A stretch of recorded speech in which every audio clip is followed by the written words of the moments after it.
Okay, now let's talk about the other important applications of the fluorescein dye.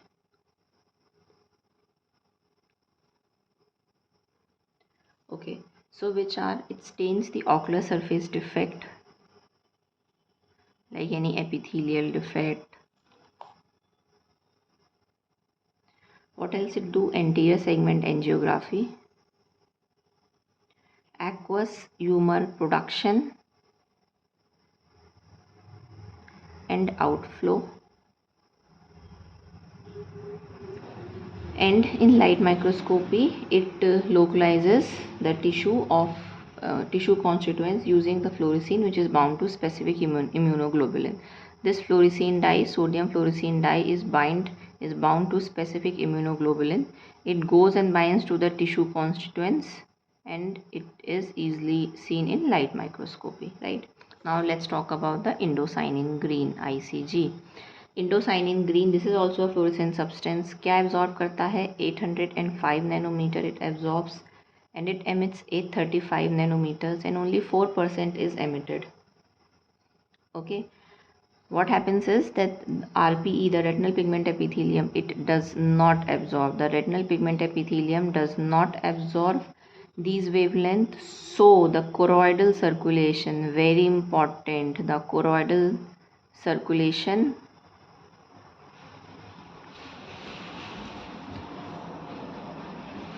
can be seen. It is not common to use indocyanine green, but if we want to delineate occult means hidden, occult choroidal neovascularization, then indocyanine green is used. And also if we want to photosensitize,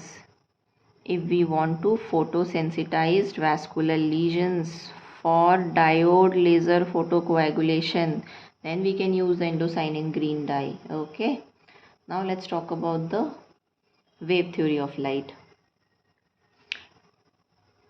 पहले ये बोला जाता था कि जो light होती है वो as a straight ray travel करती है और उसके हम डिपिक्ट करते थे एक straight line which is passing from the left to right. But the few properties of light diffraction, etc., were not explained by this wave theory. So another few other theories were postulated or given, and now like the wave theory or the wave front theory. So light is represented as a ray, as you can see, these are the rays of light, or as waves, these are the waves, sorry for my bad drawing, or as wave fronts, these are the wave front. Okay, so whenever light passes through a medium, the medium does not move, but the constituent particles, they vibrate at right angle to the direction. Like if this is the movement of the wave particle will vibrate like this. Okay, so this is the wave theory of light. Now let's talk about some terminologies. So I'll draw a wave. This is a wave. ऊपर नीचे. So what is lambda? Lambda is the wavelength, and the wavelength, it is the difference between the two symmetrical part of the wave. So this and this much is the wavelength, right? Or this a complete oscillation, it started from here, it went up and then it went down and then it went to its normal point. This is called as a oscillation, OSCI. This complete oscillation, it completes one wavelength or one cycle. One complete oscillation barabar one cycle, or you can say one wavelength. Amplitude is the imaginary, the displacement of a particle. This is the maximum displacement of the particle. So this is the amplitude which is represented by capital A. So if two portions of a wave, okay, right, if any portion of a cycle is called as a phase, so this is a phase. So if there are two waves of equal wavelength, they are traveling in the same direction, so they are out of step if the phase of one wave is different or leads the other. Like for example,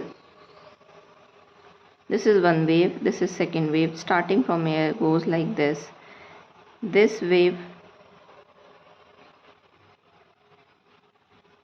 so there is a phase difference, so it is moving up, it is moving down, so this is a phase difference. So this is the phase difference, and these are called as the out of step because one wave is leading the other. So the out of step or the out of phase wave, they are incoherent, and if they are exactly in phase, they are coherent. Okay, now let's talk about the interference. Now when two waves of light, they travel along the same path, the effect produced depends upon whether, okay, so then let's talk about interference.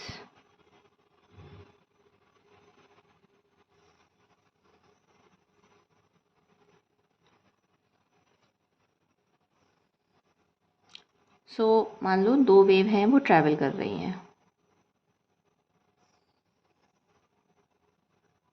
ये है, एक ये है. Okay, so if these two waves, so we can clearly see that these two waves are not in phase with each other. Okay, but what happens if they are in phase, like these two waves? Now these two waves, they are in phase with each other, right? So if they are in phase, so the resultant wave would be a summation of both of these, and it causes constructive interference.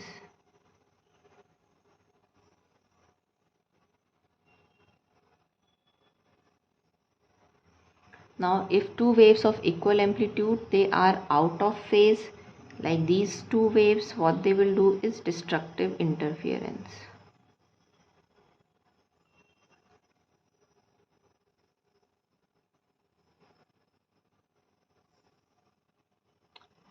Okay, now if there is a phase difference of less than half a cycle, the resultant wave would be of intermediate amplitude and phase, and if the phase difference is of exactly of half a cycle, there would be a no wave produced, and this would be a complete destructive interference. Okay, destructive interference कैसे important होता है with in the stroma? ऐसे होता है कि cornea में जो stroma होता है उसमें कोलेजन होता है, ठीक है. तो जो कोलेजन के जो बंडल्स होते हैं वो ऐसे स्पेस्ड होते हैं. अब जैसे अगर लाइट आ रही है, this is the collagen bundles. So if the light is coming, some light would pass through and some would reflect, right?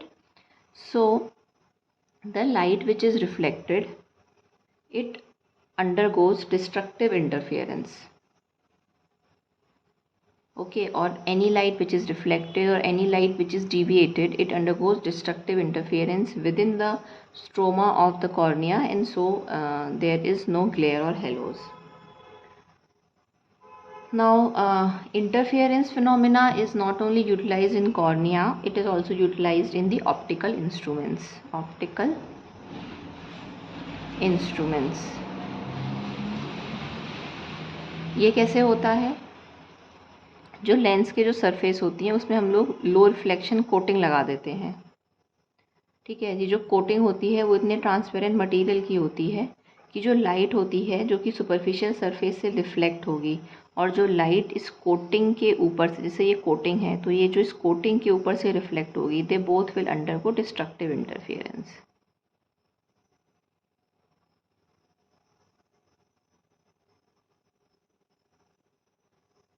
ठीक है. अब इंटरफेरेंस के बाद बात करते हैं डिफ्रैक्शन की.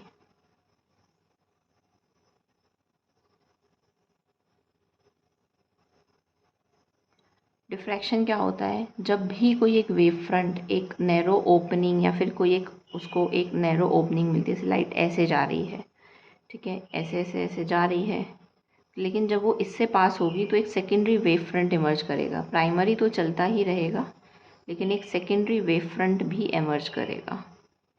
ठीक है, और जो सेकेंडरी वेव फ्रंट की जो इंटेंसिटी होगी वो प्राइमरी वाले से कम होगी। या फिर अगर कोई उसको एज मिल गई कोई ऑब्स्ट्रक्शन की, जैसे जा रही थी वो वेव, ऑब्स्ट्रक्शन की एज मिल गई, तो भी एक सेकेंडरी वेव फ्रंट प्रोड्यूस होता है। और ये जो सेकेंडरी वेव फ्रंट होता है, this is out of phase with the primary wave and this phenomena is called as a diffraction. तो और जब एक लाइट एक सर्कुलर अपर्चर से पास होती है, जैसे कि इस केस में, तो एक सर्कुलर स्क्रीन पर एक सर्कुलर डिफ्रैक्शन पैटर्न मिलेगा। एक ब्राइट सेंट्रल डिस्क होगी और उसके बाद alternate light and dark rings होंगी। और ये जो सेंट्रल ब्राइट जोन होती है, this is called as the airy disc. Airy disc.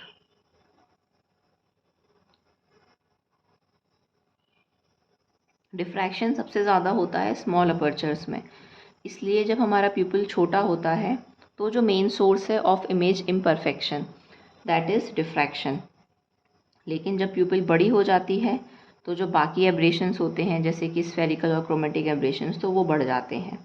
और यही डिफ्रैक्शन के प्रिंसिपल पर हमारे कुछ मल्टीफोकल इंट्राऑकुलर लेंसेज बेस्ड हैं, मल्टीफोकल आईओएल्स बेस्ड हैं, और इसी वजह से they cause glare and halos और reduce light intensity. Now let's talk about the limit of resolution or the resolving power. The limit of resolution or the resolving power.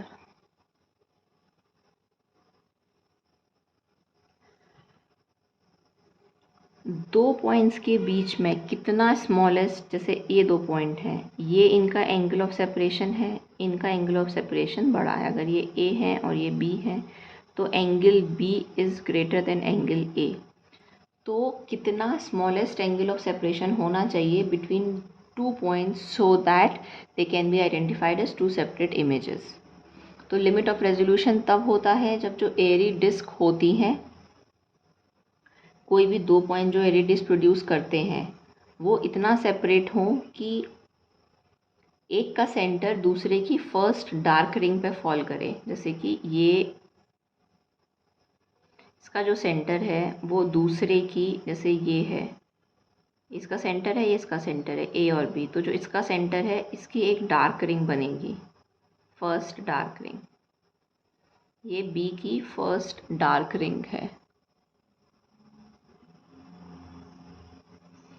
तो जो B की first dark ring first point object A की central Airy disc के center पे fall करता है, जो इसका सेंटर, तो वो हमारा लिमिट ऑफ रेजोल्यूशन तब अचीव होता है। Now let's talk about the test of visual acuity.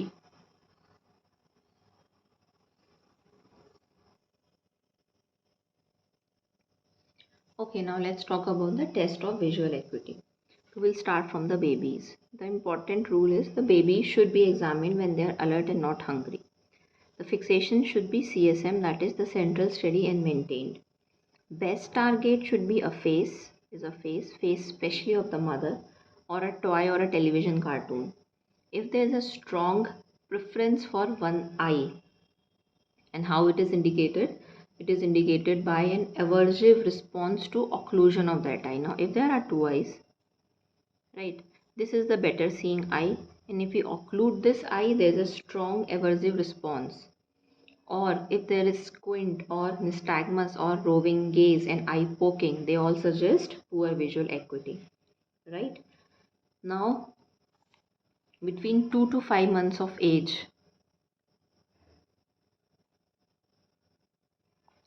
so visually directed reaching develops, right?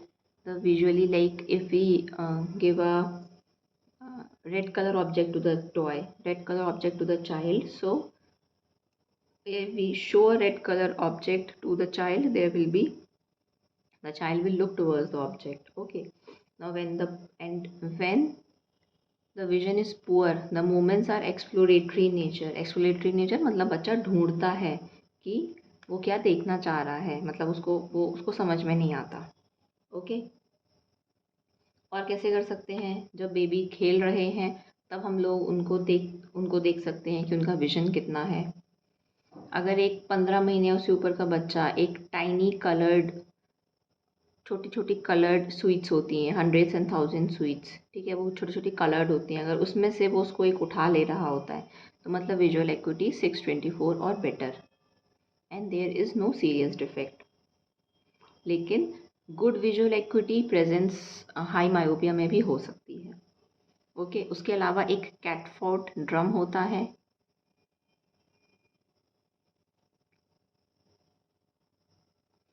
इसमें होता क्या है, एक वाइट सिलेंडर होता है। There is this white cylinder,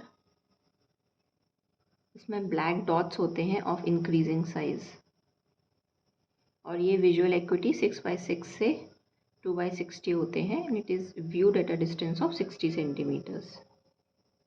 अब ये जो पूरा एक ड्रम होता है, इसको हम एक स्क्रीन से मास्क कर देते हैं और सिर्फ एक रेक्टेंगुलर ओपनिंग रखते हैं, और जो कि जिससे एक सिंगल स्पॉट दिखता है। Now this spot is or the cylinder is oscillated horizontally and this simulates the corresponding eye movement if seen by the child. ये जो टेस्ट होता है ये विजुअल एक्टिविटी को ओवर एस्टिमेट करता है। क्यों? क्योंकि एक तो टारगेट मूव कर रहा है और जो वर्किंग डिस्टेंस है that is just 60 centimeters, which is very less as compare to the all other test. फिर there is a STYCAR test.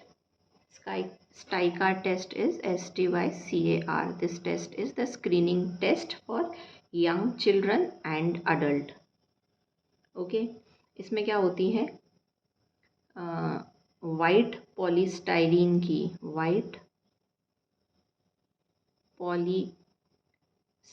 की 10 बॉल्स को हम लोग रोल कर देते हैं, ठीक है, on a contrasting floor 3 metre away from the child. Okay. Size कितना होता है, 3.5 mm टू 6 mm। एक कंट्रास्टिंग फ्लोर पर हम लोग इस साइज़ की 10 बॉल को रोल कर देते हैं। परस्यूट आई मूवमेंट इंडिकेट करता है कि बच्चे ने उन बॉल्स को देख लिया। जो वर्थ आइवरी बॉल टेस्ट होता है, कौन सा, Worth ivory ball test, it is similar to the STYCAR test.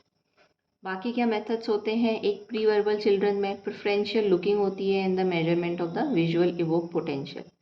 Preferential looking जो होती है वो हम लोग बच्चे के सामने एक पैटर्न दिखाते हैं और एक यूनिफॉर्म टारगेट दिखाते हैं।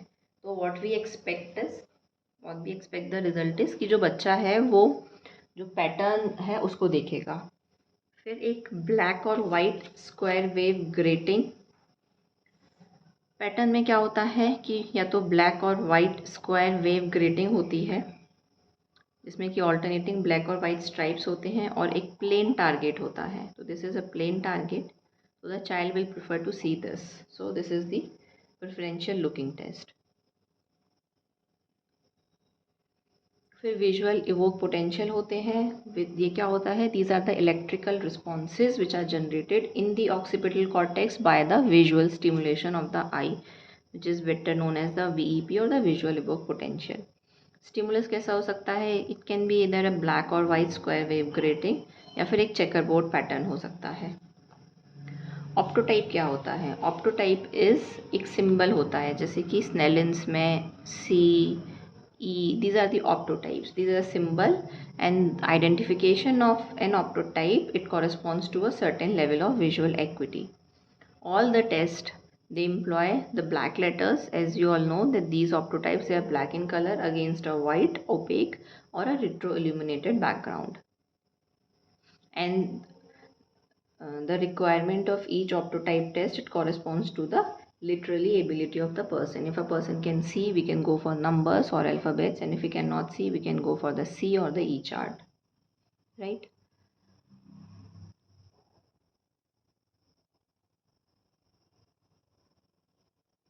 अब हम बात करते हैं यंग चिल्ड्रन की, ठीक है। Let's talk about the young children. Young children को हम लोग क्या करते हैं, या तो ऑप्टोटाइप मैच कराने को दे देते हैं। एक बच्चे को एक स्क्रीन पर H लिखा होता है, OTV लिखा होता है, और हम उसको एक काफ़ी सारे कार्ड्स दे देते हैं, एक में H लिखा है, एक में O, एक में T, एक में V, इस टाइप से, और बच्चे को मैच कराने के लिए बोलते हैं, मतलब की कार्ड से वो उस ऑप्टोटाइप को मैच करता है। And the examiner who standing, he could be 6 metres और 3 metres away from the child. कौन कितना बड़ा, 18 to 24 मंथ्स का, 1.5 से 2 साल का बच्चा ये ऑप्टोटाइप टेस्ट कर लेता है। केस पिक्चर टेस्ट में हम लोग पिक्चर देते हैं, जैसे कि ट्रेन, कैट और हाउस, एंड कार्डिफ कार्ड में पिक्चर्स यूज होती हैं। द स्टाइकार्ड लेटर्स, जो स्टाइकार्ड लेटर टेस्ट होता है, इसमें वो लेटर्स यूज होते हैं which are first recognised by the children, which are first of all recognised by the children, which are H, O, T, V and X। और ये जनरली 3 साल तक के बच्चों के लिए होता है। ये तो स्टाइकार हो गया, STYCAR। There is a Sheridan Gardiner test. इसमें 7 लेटर्स होते हैं, HOTVXUN एंड A। जो ऑप्टोटाइप टेस्टिंग होती है लिटरेट की, इसमें हम लोग नेम यूज़ करते हैं। Snellen visual acuity most commonly use होता है। अब ये जो स्नेलिन्स है, ये किस पर बेस्ड होता है? स्नेलिन्स विजुअल एक्यूटी ये बेस्ड होता है on the theory that the smallest object which can be resolved by the eye, it subtend the same visual angle on the nodal point as on the cone receptor.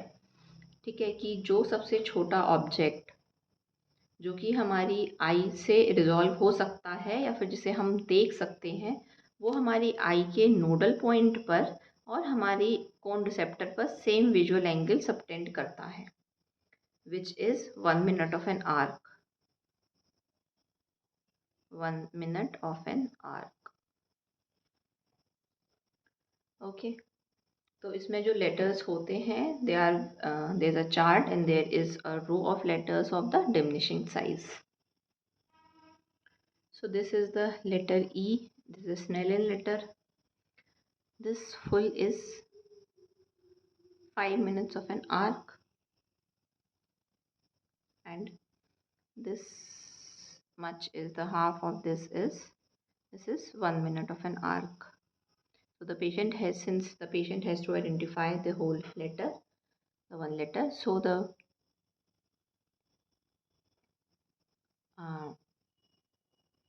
he should identify this arms of the letter E, then only he will able to identify it, and this is the 1 minute of an arc.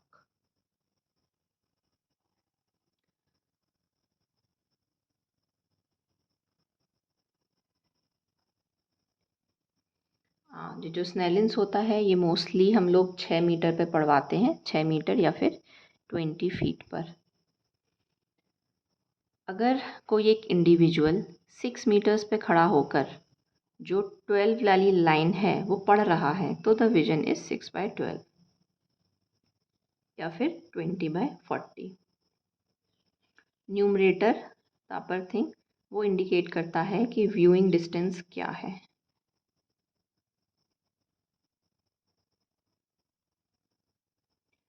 जो children होते हैं, जो normal visual acuity होती है, this is 6/6।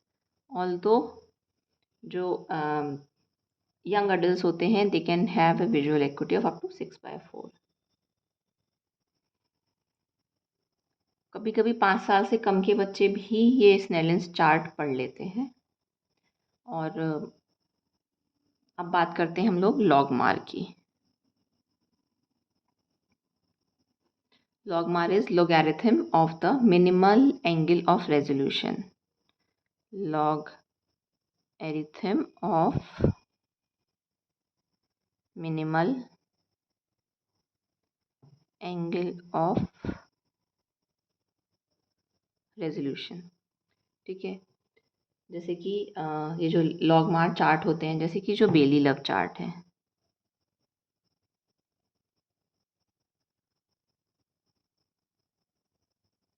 ये ज़्यादा precise होते हैं स्नेलिन्स के। क्यों? क्योंकि जो लॉगमार चार्ट होते हैं, इसमें रेगुलर प्रोग्रेशन होता है,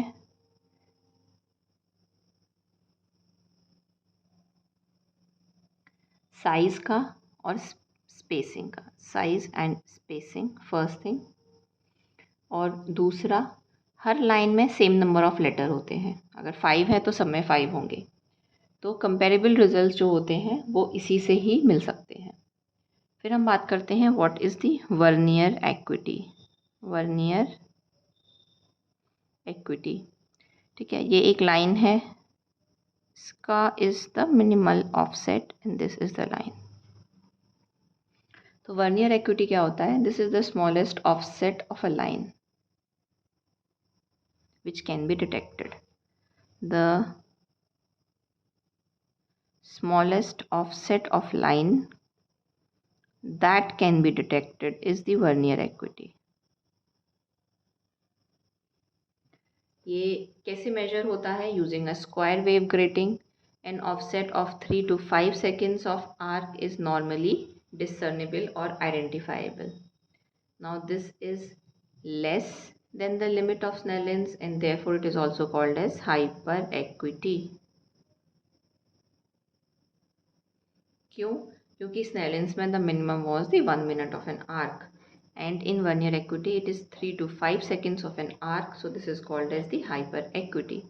now let's talk about the near vision acuity testing. The near vision test distance होती है 25 to 33 सेंटीमीटर्स. इसमें अनरिलेटेड वर्ड्स या पैसेजेस होते हैं. एक होता है ब्रिटिश एन सिस्टम,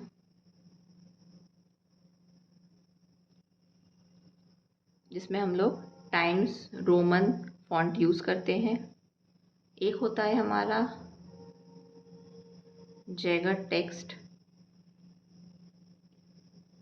ये नॉर्मली चार्ट है जो कि हम लोग यूज़ करते हैं. Now next is the potential visual acuity testing.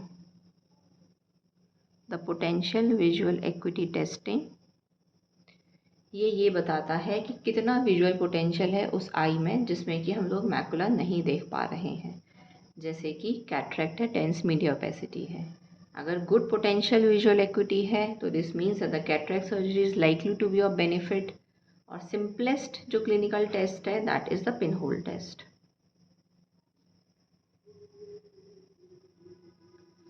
एक और क्या होता है potential visual acuity testing is the blue field entoptic phenomena.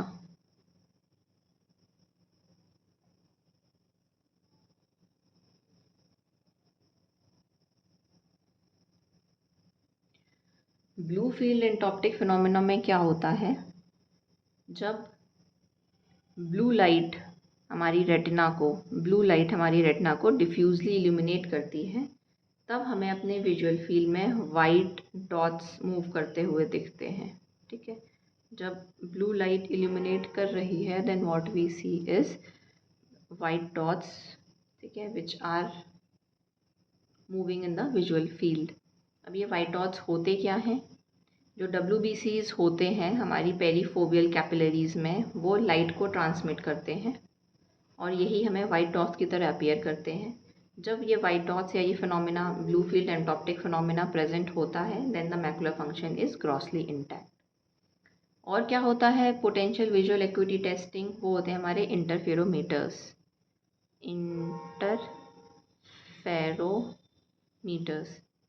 इंटरफेरोमीटर्स हमारे रेटिना पर दो सोर्स ऑफ लाइट से लाइट प्रोजेक्ट करते हैं.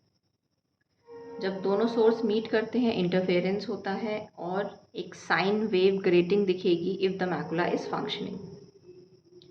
एक पोटेंशियल एक्विटी मीटर भी होता है. Potential acuity meter, this is the PAM. ये क्या करता है? एक लेटर चार्ट प्रोजेक्ट करता है रेटिना में थ्रू अ स्मॉल अपर्चर. ठीक है, एक छोटे से अपर्चर से एक कोई लेटर चार्ट होता है which is projected on the retina. Now let's talk about the contrast sensitivity.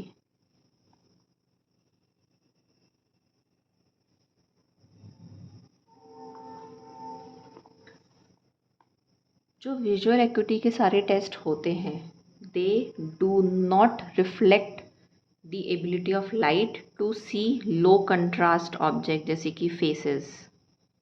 अब फेस किसी का बिल्कुल एक रेट्रो इल्यूमिनेटेड बैकग्राउंड पर बिल्कुल ब्लैक तो नहीं होता है. तो वो एक अलग एस्पेक्ट है विजन का, and contrast sensitivity is a different aspect of vision. बहुत सारी कंडीशन जैसे कि कैटरेक्ट, ग्लॉकोमा, ऑप्टिक न्यूराइटिस में विजुअल एक्विटी नॉर्मल हो सकती है, लेकिन कंट्रास्ट सेंसिटिविटी बहुत ज़्यादा कम हो जाती है। अब कंट्रास्ट सेंसिटिविटी मेजर कैसे करते हैं? It is measured using a sine wave grating. एक पैटर्न होता है और इसमें ग्रेजुअल ट्रांजिशन होता है between the alternating the dark and the light band, dark and the light band. और ये जो एज होते हैं बैंड के, they appear blurred, the edges of this band they appear blurred. जितने नैरोअर बैंड होंगे और जो आप आइडेंटिफाई कर लेंगे तो they are described as having a higher spatial frequency. Narrower bands have higher spatial frequency। और उसके अलावा एक कंट्रास्ट सेंसिटिविटी कर्व हम लोग कंस्ट्रक्ट करते हैं bye plotting a range of different special frequency against the lowest degree of contrast eight which the I can still detect the grating. Okay, practice में हम लोग एक पैलिरॉप्सन चार्ट यूज़ करते हैं। इसमें पैलिरॉप्सन चार्ट एक ऐसा चार्ट होता है जिसमें कि लेटर्स लिखे होते हैं विद द डिक्रीजिंग कंट्रास्ट, और हम ए में मैक्सिमम कंट्रास्ट होता है और फिर वो लेटर धीरे धीरे ब्लर होता चला जाता है, और कितने लेटर्स पढ़ लेते हैं into multiplied by multiplication factor gives the value of the contrast sensitivity. तो ये है हमारा Pelli Robson chart. Next is Vistech chart. इसमें 40 सर्कल्स होते हैं और इसमें डिफरेंट साइन वेव ग्रेटिंग होती हैं।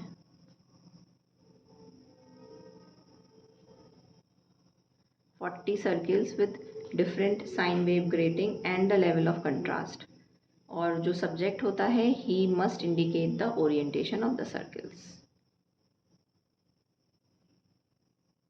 ओके, तो ये तो हुआ contrast sensitivity. Now there is something called as the glare testing.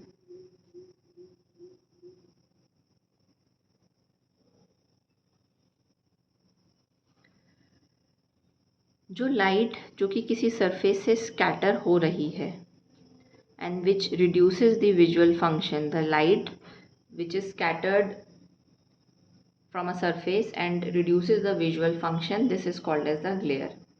glare कब important होता है? corneal edema में,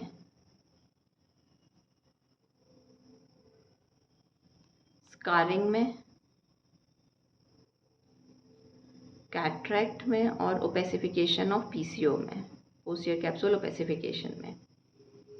अब ग्लेयर का इफेक्ट क्या होता है ये डिपेंड करता है कि पोजीशन क्या है, इंटेंसिटी क्या है, और लाइट स्कैटरिंग प्रॉपर्टीज़ क्या है हमारे ऑकुलर मीडिया की। ग्लेयर टेस्टिंग इट रिफर्स के इसको रिफर करता है the measurement of visual function. ठीक है, visual equity, contrast sensitivity and colour vision in the presence of a source of glare. जब वो सोर्स ऑफ ग्लेयर प्रेजेंट है तो उसके प्रेजेंस में विजुअल एक्विटी कितनी है, कंट्रास्ट सेंसिटिविटी कितनी है, कलर विजन कितना है, ये बताता है कि what is glare. Okay, now let's talk about the polarization of light.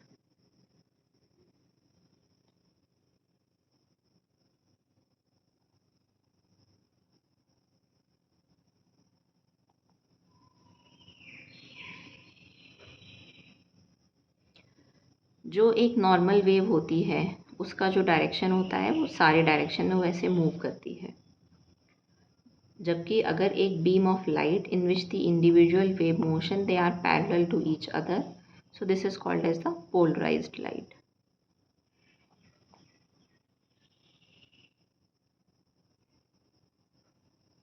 Polarised light कब होती है? जब कोई एक ordinary light it passes through a polarising substance, this is a polarising substance,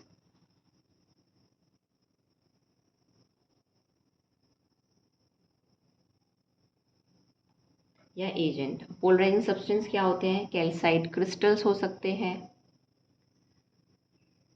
और जो पोलराइजिंग मीडियम होता है वो रेडिएंट इंटेंसिटी को रिड्यूस कर देता है, because not all the light is being transmitted, but it does not affect the spectral composition. Means अगर रेड, ग्रीन, येलो, ब्लू है तो all the light will pass through, but of the reduced intensity. Light polarise होती है on reflection from a plane surface, जैसे कि water.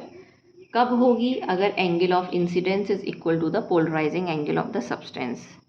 अगर मान लो ये वाटर सरफेस है और पोलराइजिंग एंगल इज़ अल्फ़ा, तो अगर ये जो लाइट है, दिस इज़ द एंगल, ये रिफ्लेक्ट होती, ये वाटर पे पड़ती है at an angle of incidence alpha, तो the resultant light will be polarised. Polarising angle depend करता है on the refractive index of the substance comprising the refracting surface, कि वाटर का रिफ्रैक्टिव इंडेक्स कितना है। ओके, ये जो प्लेन ऑफ पोलराइजेशन होता है रिफ्लेक्टेड एंगल का, now this is parallel with the surface. तो ये जो प्लेन ऑफ पोलराइजेशन होगा, this would be parallel to the surface. अगर ये सरफेस है तो इसी के पैरेलल हमारा क्या होता है,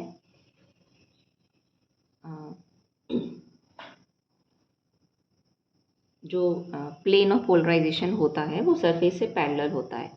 अब क्योंकि जो मोस्टली जो रिफ्लेक्टिंग सरफेसेस जो हमें डेली अपनी लाइफ में मिलते हैं, दे आर हॉरिजॉन्टल, तो हम लोग पोलराइज्ड सनग्लासेस प्रिपेयर कर सकते हैं to exclude selectively the reflected horizontal polarised light. और ये वाले जो ग्लासेस होते हैं, ये सी या वेट रोड में देखने के लिए बहुत इंपॉर्टेंट रोल प्ले करते हैं, क्योंकि वहाँ से बहुत ज़्यादा लाइट हमारी आँख में पड़ती है और हमें ग्लेयर करती है। Now let's talk about the बायरफ्रिंजेंस।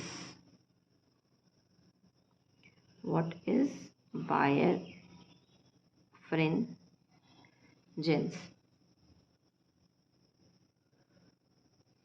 एक सब्सटेंस है, एक बायरफ्रिंजेंट मटेरियल है, वो अपने, ये उसका स्ट्रक्चर है, तो जो लाइट उसके पैरेलल जा रही है उसको तो वो ट्रांसमिट ऐसे के ऐसे कर देगा, बट जो दूसरी डायरेक्शन में जो लाइट जा रही है, this is slowed down and is redirected in a plane which is perpendicular to its structure. अगर ये ऐसे जा रही है तो उसको रीडायरेक्ट करेगा अपने परपेंडिकुलर में, इसको धीमा करेगा और रीडायरेक्ट करेगा। तो what is birefringence? They transmit the light waves lying parallel to its structure, but it slows and redirect the light wave vibrating in a plane perpendicular to its structure। जो perpendicular जा रही है उसको वो redirect कर देता है।